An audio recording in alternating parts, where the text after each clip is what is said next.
Attraction feels kind of crazy when it happens. Like, there are times when I have to physically stop myself and be like, Trace, what are you doing? What's going on up in your brain? Hey everybody, thanks for watching D-News today. I'm Trace. Humans are big animals. Big, dumb animals. You, me, them, everybody. We are all slaves to our brain chemicals and biology. And when we fall in love, that's a big one.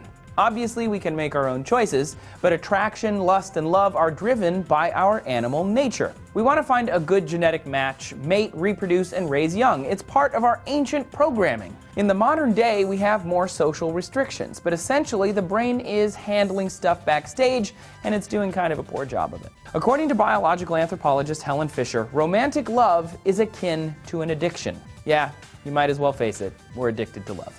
But in a very specific way. Scientists believe when we are attracted to someone, we're subconsciously weighing their genes, their looks, their cultural, religious, and socioeconomic backgrounds. And as we grow to know someone, the brain releases hormones which cause us to bond with them. And different levels of hormones will affect different people differently, which is why love stinks so much. Hormones like dopamine, which is for rewards, like the same as cocaine or chocolate, norepinephrine, which causes excitement like adrenaline, or serotonin, which is the chemical that makes you feel like you're going temporarily insane, are all squeezed out of the brain and into the bloodstream. In fact, a study from Rutgers University found 4 chemicals affect the attraction cycle: dopamine, serotonin, testosterone, and estrogen/oxytocin, and they were each tied to a different personality type. According to the studies, the more active a person's dopamine center, the more reward-driven and impulsive they are in love. Serotonin-heavy people were less anxious, but more risk-averse. Those two groups tend to be attracted to others like them. But sometimes, like Paula told us,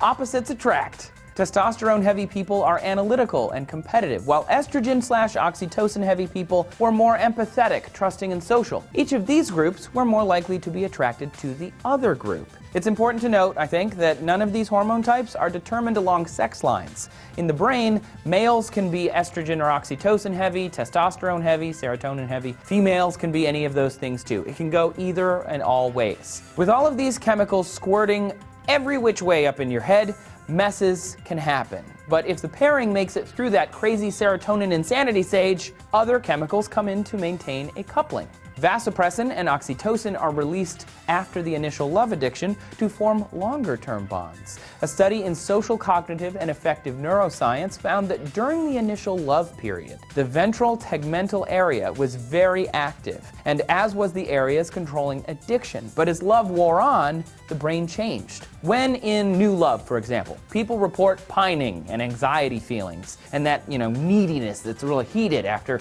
20 years, though, married couples had more activity in the posterior globus pallidus, which is associated with pleasure and pain relief. This part of the brain usually activates when you eat the best food or take morphine. Other parts of the brain showed pair bonding for long-term couples is similar to maternal love and is even stronger than love for friends. In the end, the initial spark of attraction might be based on pheromones, genes, hormones, and looks, but a strong bond can be created too.